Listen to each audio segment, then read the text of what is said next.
Are you feeling exhausted right now?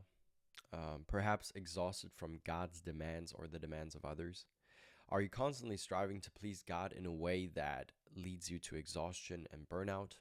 Well, and if that's the case, then number one, you're not alone. Number two, I'm glad to have you on my channel. My name is Vincent William, and I want to welcome you to another episode, actually, the second episode of the Vincent William podcast. Quite excited to have you on here, if I'm being honest. And in today's video, I'm going to share with you three things that I uh, let go of in my walk with God that have drastically improved my mental health and renewed my mind and actually transformed my walk with God. And so, if that is something that you are looking for, then stick with me because today we're going to talk about the three things that I would recommend you to let go of in order to regain your strength, your vitality, your energy, your sanity, even in some ways, in your walk with God. I know that this may sound a little bit counterintuitive almost because we are often portrayed the idea that, our walk with God is supposed to refresh us. It's supposed to give life to us. It's supposed to, you know, give us hope and enjoyment and joy and all of those things.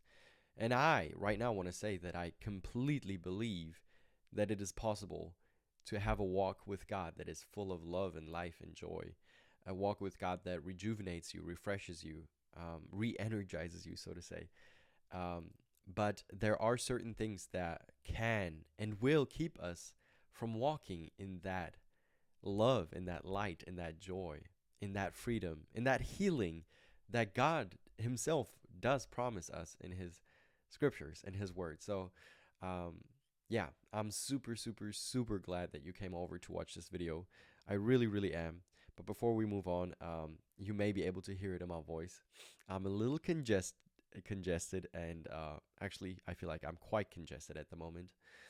And you may be able to hear it. And so, if I'm speaking a little nasal, just so you know that this is why.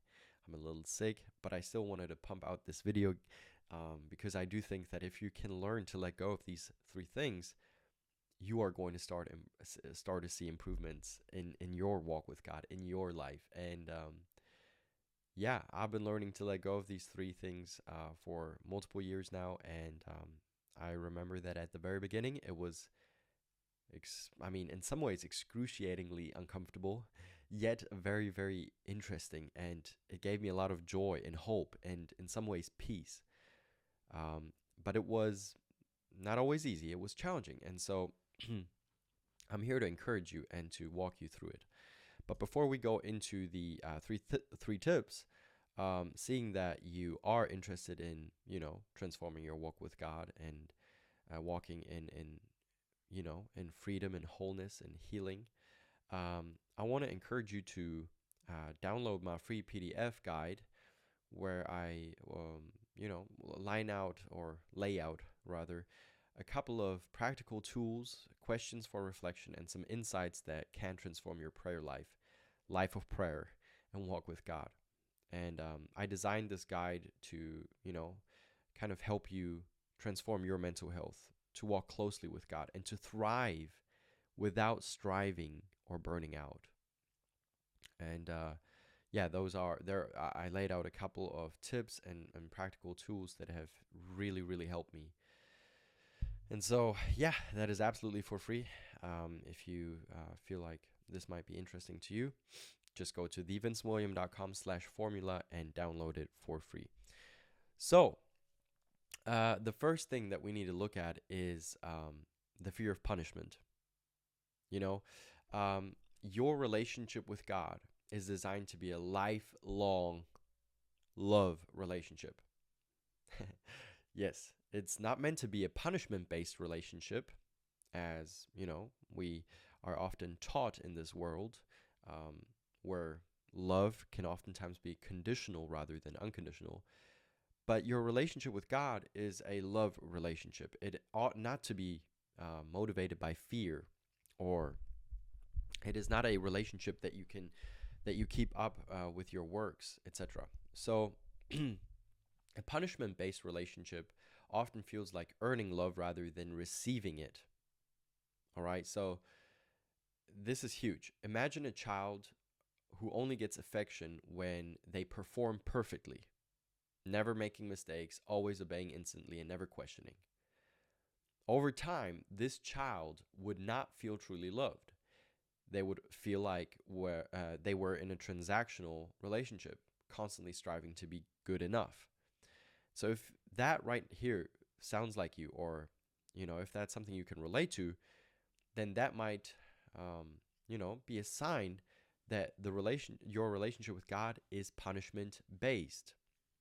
I can certainly tell you that my relationship with God for quite a while was very punishment based. I mean, growing up, um, you know, I I often thought of God as someone who is there to, judge evil, and he's going to punish you if you sin or make mistakes. And I did believe in my heart that he is good, and like that he is a good God, inherently good, and not, some evil giant or some monster. Absolutely not.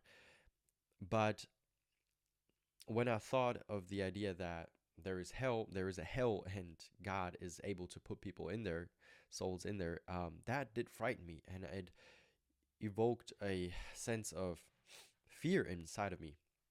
And that fear often led me to believe that God is out there to punish us. He's out there to punish the wrongdoers. He's out there to punish me even for my sins. Now, I can look back over the course of my life and see that God has been very, very gracious with me. And even when I made mistakes, and just, I mean, very, very obvious mistakes and sins, he would not punish me, and he would be very patient and gracious and kind, because that's the kind of God he really is.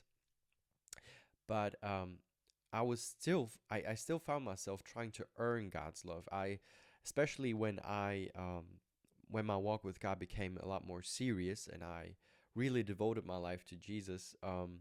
I still found myself, I mean, more than ever, really trying to earn God's love rather than receiving it. And so in First John, in the chapter in the book of First John, the letter of First John, chapter 4, in verse 19, I think it is, the Apostle John writes this wonderful verse and sentence, and it says, "We love him because he first loved us." And that is a verse that I encourage all of my clients, all of the people I'm working with, friends and family included. I encourage them to really think about this verse and to dwell on it. I certainly have dwelt on it for quite a while. We love him, that is God, because he first loved us. And so that is a concept, a principle that goes a really long way. And understanding it can really, really, uh, you know, enlighten us in some sense. In other words, I don't need to try to just love God from an empty tank. No, my focus shouldn't just be on loving God. My focus should be on his love for me. That is the thing that fills my tank. That is the thing that will fill me up so that I can give that love to him and other people, and also to myself. But that, although I would just take a moment here and say that when I receive his love, I am able to love myself with that. I'm able to love myself with that love. And then out of the love that I have cultivated for myself because of God's love for me, I'm now able to love others. And so I want to kind of challenge the idea that we're just to love other people, because that's what we are often taught, right? We're taught to love God and to love people. But when's the last time you heard a preacher talk about, loving yourself? Even as a believer, I mean, as Christians, and I myself as a believer for the longest time didn't really understand the idea of loving myself. What does that even mean? Love yourself? Seems kind of odd. We're to love ourselves. I mean, it's kind of easier to understand and imagine the idea of loving other people, because that is something you just give to other people, and we're kind of taught and raised to be kind to others and to love others, to be patient with others, to not be jealous, to maybe not talk bad things about other people, gossip and all of those things. But let me ask you this: have you been taught what it means to have a healthy, love-based relationship with yourself? All right.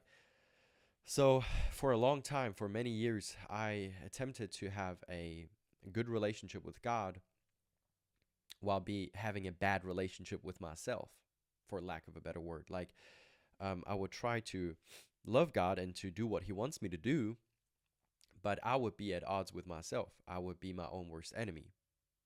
And I would constantly be hard on myself. You could ask anyone, anyone that knew me back then a couple of years ago, hey, was Vincent hard on himself? And they would answer, absolutely.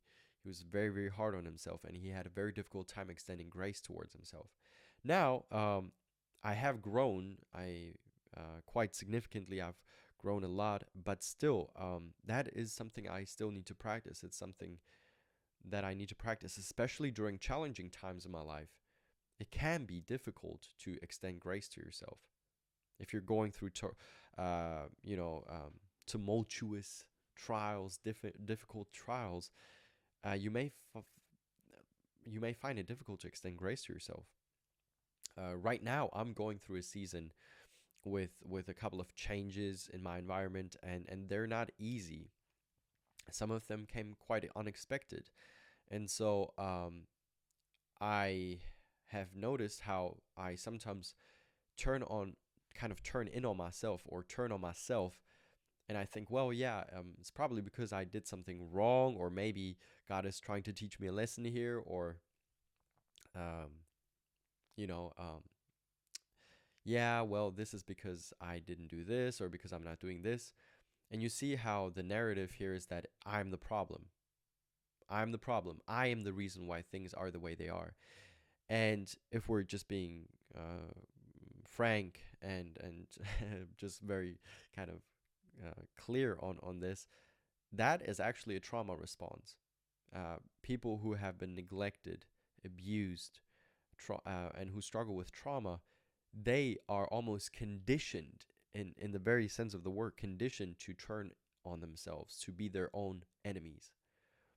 And so, um, myself having grown up with a few challenges here and there that I may go in to more detail in I may go into more detail on these challenges later in my future videos. um, I have to overcome and outgrow my own trauma. I have to heal from my own trauma and challenge the narrative in my own mind, if that makes sense. And so, um, if you have been abused or neglected, if you have grown up in an environment that was, let's say, not necessarily conducive to your mental and emotional health, your physical health, your well being as a person, then just be aware that that very well might influence the relationship you have with God, with yourself, and with others. And so, um, yeah, just do a scan, or just do sort of like a scan here. Hey, am I living out of fear in my relationship with God? Am I trying to please God out of my, like, I don't even say, I don't want to say own strength, because that can really spiral people out, spin people out. Oh, am I doing this out of my own strength or not? That's totally besides the point. But right now, you can ask yourself, is my relationship with God based and influenced by the fear of punishment? Am I trying to avoid punishment? Is that the reason why I do the things that I do? You know, am I praying because I am afraid of what will happen if I don't pray?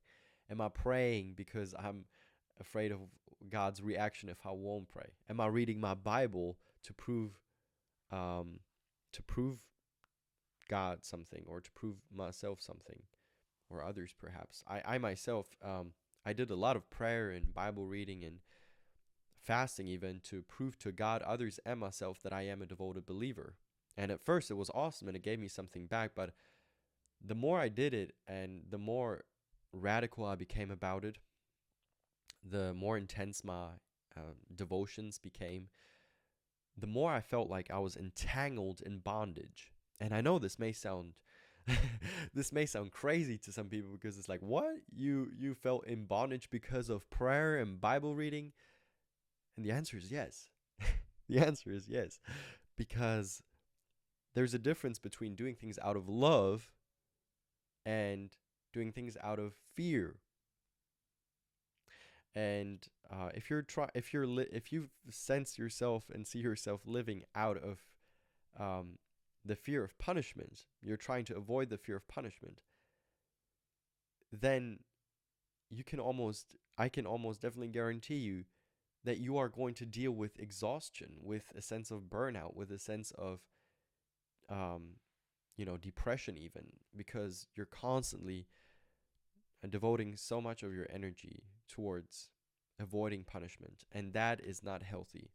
That is not healthy, and I have found myself in that spiral, in that place for way too long, and that's why I'm making this video to help you. Because if you listen to me right now, and if you can relate to what I'm saying, then I want to encourage you that this is not the end of your journey, and you can make it out of this.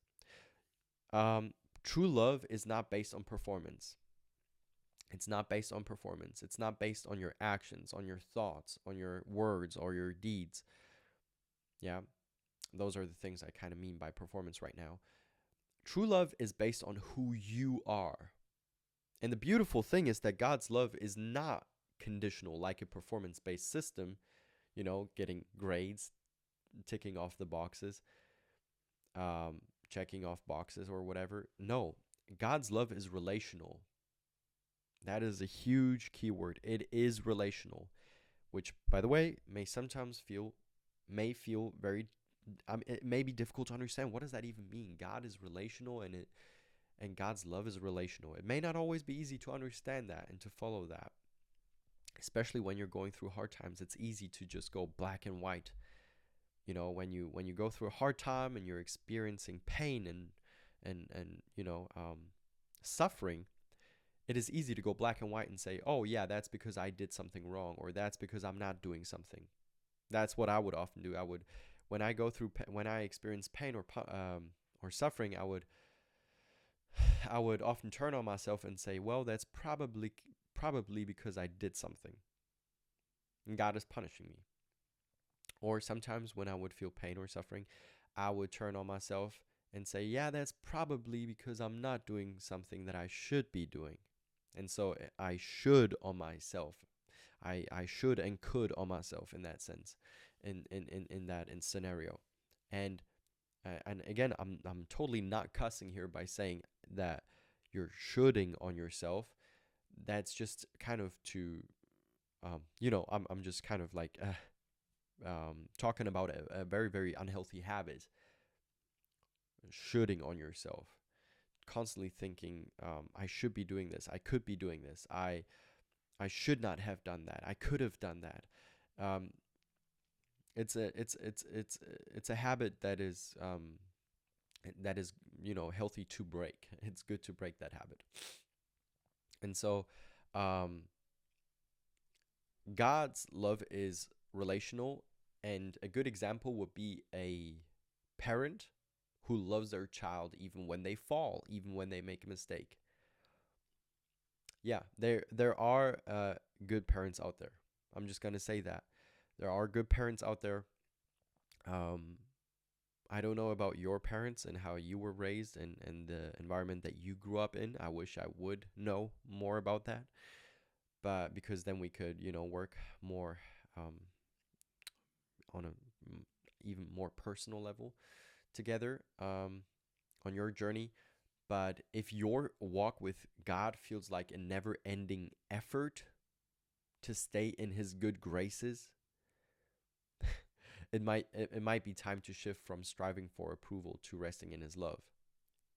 All right, so let me ask you this. Growing up with your earthly parents, did you feel like you had to strive to stay in your dad's good graces or your mom's good graces? Did you feel like you had to put in a lot of effort to avoid punishment, to avoid harsh treatment? well, then that can give you a major, major clue as to why you might relate to God in this way. Because God, after all, is our heavenly Father. But if your earthly father was someone that treated you harshly, then you are a lot more likely to believe that God is also in the business of treating people harshly, including you. So the goal here would be to learn how to shift from striving for approval to resting in His love, and that's kind of what I talked about at the very beginning of this video. It's kind of like, or podcast episode, whether you're listening on Spotify, YouTube, wherever you're listening. It's what I talked about at the beginning. Um, why, like, if we're constantly striving for approval, then we're probably not resting in His love. And it's time that we learn to rest in His love. But that is uncomfortable. At the very beginning, that is very uncomfortable. That can be very, very challenging. And it requires a lot of practice. And I can tell you, even right now, I still need to practice this on a daily basis. And there's days when I feel like it's easier and where there's more peace and where I am, just I find it easier to just rest in God's love and His acceptance for me. And then there are times where it's a lot more difficult. Like right now, when I'm going through once again another difficult kind of switch and change in my environment, because there is a lot of environmental aspects right now that are definitely influencing on my well-being. I'll just say well-being. All right. So yeah, let us learn to shift from striving for God's approval to resting in His love, and that's how we can truly, truly outgrow the fear of punishment. Understanding that He loves us and that He is for us. The second thing that I would recommend everyone to let go of is pressure. This was huge in my life. It was huge, it is huge, and it is going to be huge in my life. And I'm convinced that if you can learn to let go of toxic, unhealthy pressure, you are going to transform your mental health, improve your mental health. Your mental health is going to improve. Your relationship with God and yourself is going to improve, and you're going to walk in a more restful way, and your life is going to be more restful and joyful in general. You see, because our relationship with God is it's kind of like a marathon and not a sprint. Imagine someone running a marathon but treating it like a 100-meter dash, constantly pushing themselves at full speed without pacing. What will happen? They'll burn out quickly. They'll burn out. They'll stop. And in the same way, if your walk with God is fueled by relentless striving, pressure, and fear, you'll exhaust yourself spiritually and emotionally. That's what I did. But when you approach your walk with God as a lifelong journey of love, trusting God's pace, trusting God's timing, trusting God's heart and character, you will find endurance, renewal, and joy and peace. So let's do this little exercise together and ask ourselves, how much am I doing out of pressure right now? In my relationship with God, how much am I doing out of pressure? And once again, just do a quick scan here and reflect with me, because it may very well provide some valuable insight into your thoughts, emotions, actions, and habits. Why am I acting the way that I'm acting? And not in a condemning way where you stare at yourself and you condemn yourself, and there's just the presence of toxic guilt, but from a compassionate perspective, a kind perspective. Why am I acting the way that I'm acting? Is there anything deeper going on within me that I may have yet to look at? How much am I doing out of pressure right now?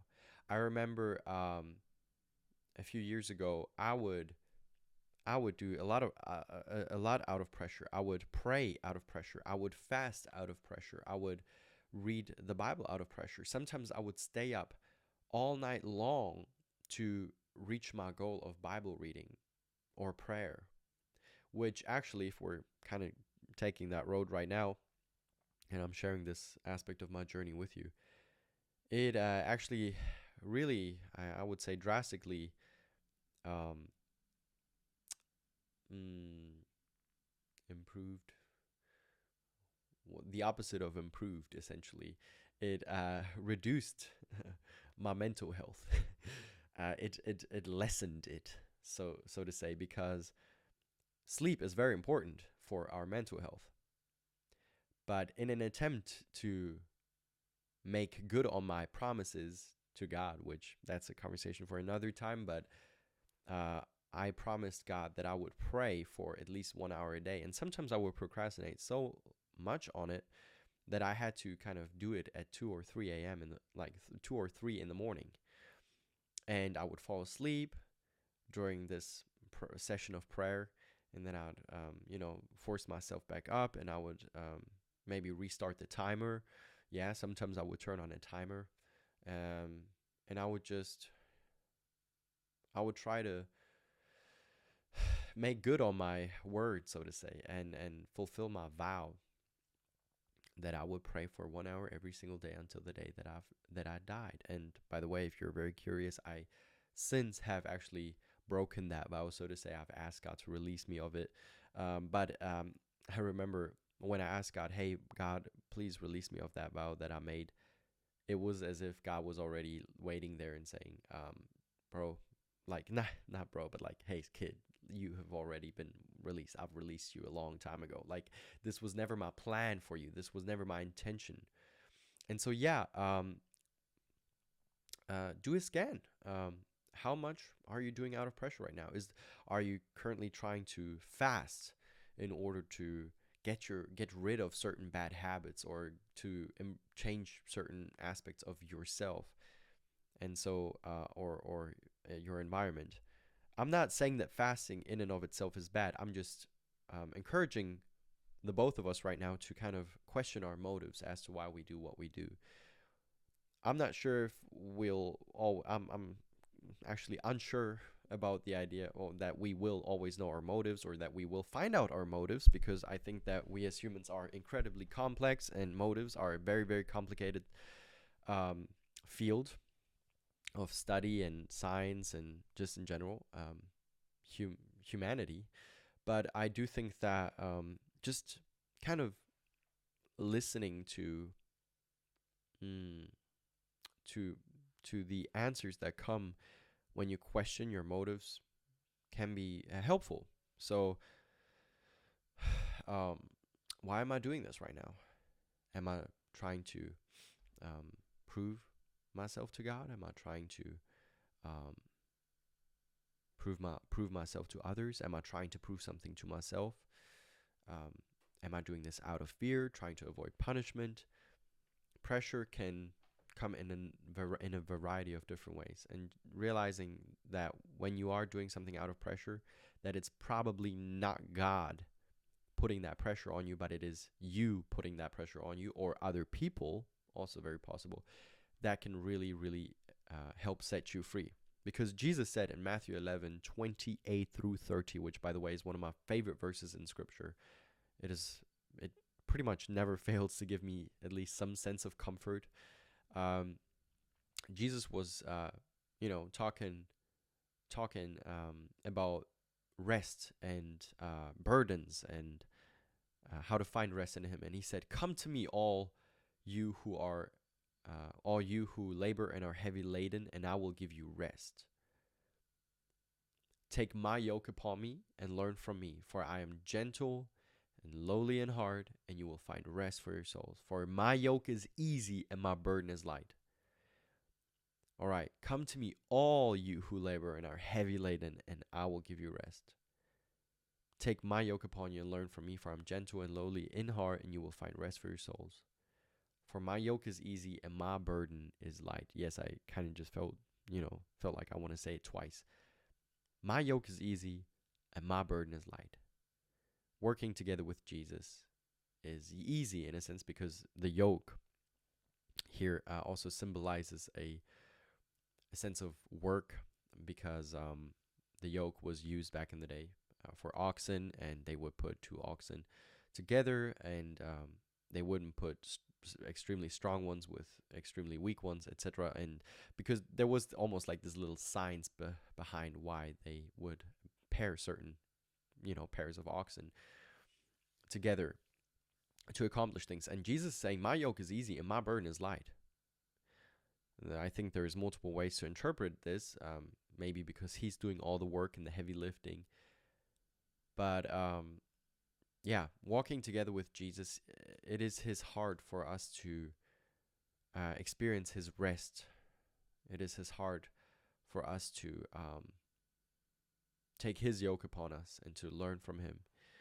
And so, to make it more practical, if what you are doing right now feels very, very burdensome and heavy, then let that maybe be a sign that you may be a little bit out of touch with, God's step, sort of. Because he says, my yoke is easy, my burden is light. So if what I'm doing right now, or if what I'm thinking about, makes me feel incredibly heavy and burdened, then it may be a clue that I may be a little out of step, and I just need to kind of align myself back with God, and the result will be rest. Now, the last thing that I would encourage you and me to let go of is fear. And we already talked about the fear of punishment. I did think that kind of deserved just its own little slide there, its own little place. But this one goes hand in hand with all the previous points. It goes hand in hand with pressure. It goes hand in hand with the fear of punishment.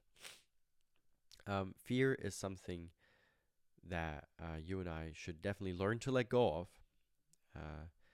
because fear will exhaust you. Fear will exhaust anyone. And a life that is lived in and out of fear is going to be a very strenuous, difficult life. And so, once again, I want to encourage you to think with me. How much are you currently doing out of fear? And this has really, really helped me. Understanding that I was doing a lot of things out of fear, and that I am not to just live out of fear. That's not the kind of life that God wants me to live. And so I asked myself, hey, is fear motivating my actions? Where is it motivating my actions, and how often? And where am I living out of fear? Not in a condemning way, but it can definitely shed light on where God's love needs to have a deeper work, because perfect love casts out fear, as it's written in 1 John 4:18. So fear works in our brains in a very strategic way, and love does too.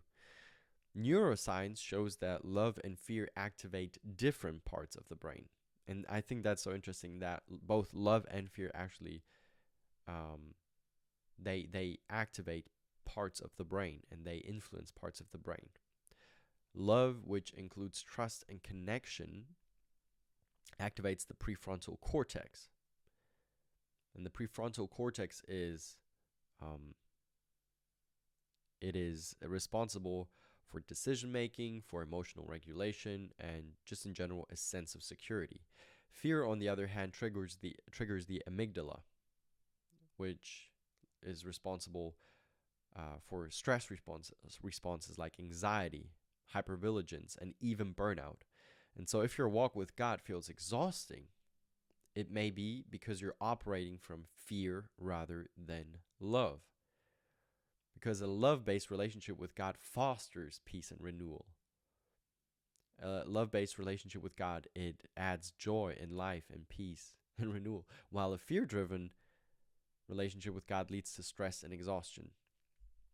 So ask yourself, how much am I doing out of fear? Am I trying to please God out of fear?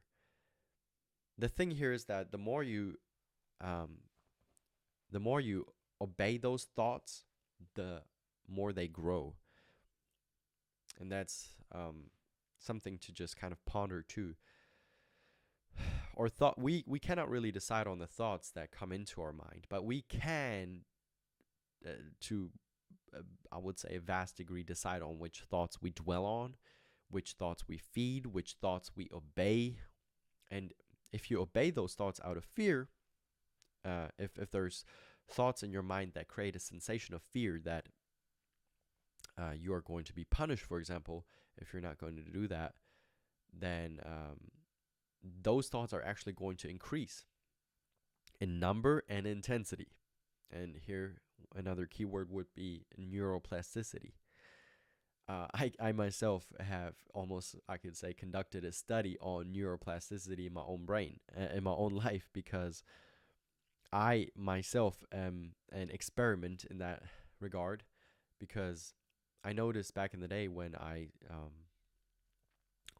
really became serious about prayer and fasting and reading my Bible and listening to the voice of God, what I thought would be listening to the voice of God, I would often have almost, what we could call intrusive thoughts. And the more I listened to those intrusive thoughts and did what they wanted me to do, guess what? The more they grew, the more I had of those thoughts, and they would grow in intensity and in number. And so that actually shaped my thinking in general, and not just in one area, but in a more global way. And so it's interesting how the thoughts that we feed can actually spread almost like a virus, but also a almost kind of like healthy bacteria as well, because there's good bacteria in our guts, for example, that we should feed. And so if we feed good thoughts and we dwell on good thoughts, neuroplasticity says that we're going to have more of those good thoughts, essentially, and we're going to live a more fruitful, healthy, bountiful, joyful life. And that is what I think both you and I are looking for. So, let the science of love versus fear in the brain be an encouragement to you that this is emotional, mental, physical, spiritual, and let's allow love to have the last word, because God is love, and He loves us. So, without further ado, I want to thank you for watching. Thank you for taking the time out of your day to spend it with me and to dig deeper on your healing journey. And as always, if this resonated with you, please share it with someone who might need it, who might benefit from it as well. And also, before you go, don't forget to grab your copy of the Renewed Mind Formula at thevincentwilliam.com/formula, because I believe that it can truly help you to transform your mental health. It can allow you and strengthen your walk with God, and it is a practical tool that can just help you in general start shifting your beliefs, thoughts, emotions, and actions today. And it's absolutely for free. So just go to thevincentwilliam.com/formula and grab your copy of the Renewed Mind Formula. As always, I appreciate you for coming over and spending some time with me, and I'll see you in the next one. See you later. Bye.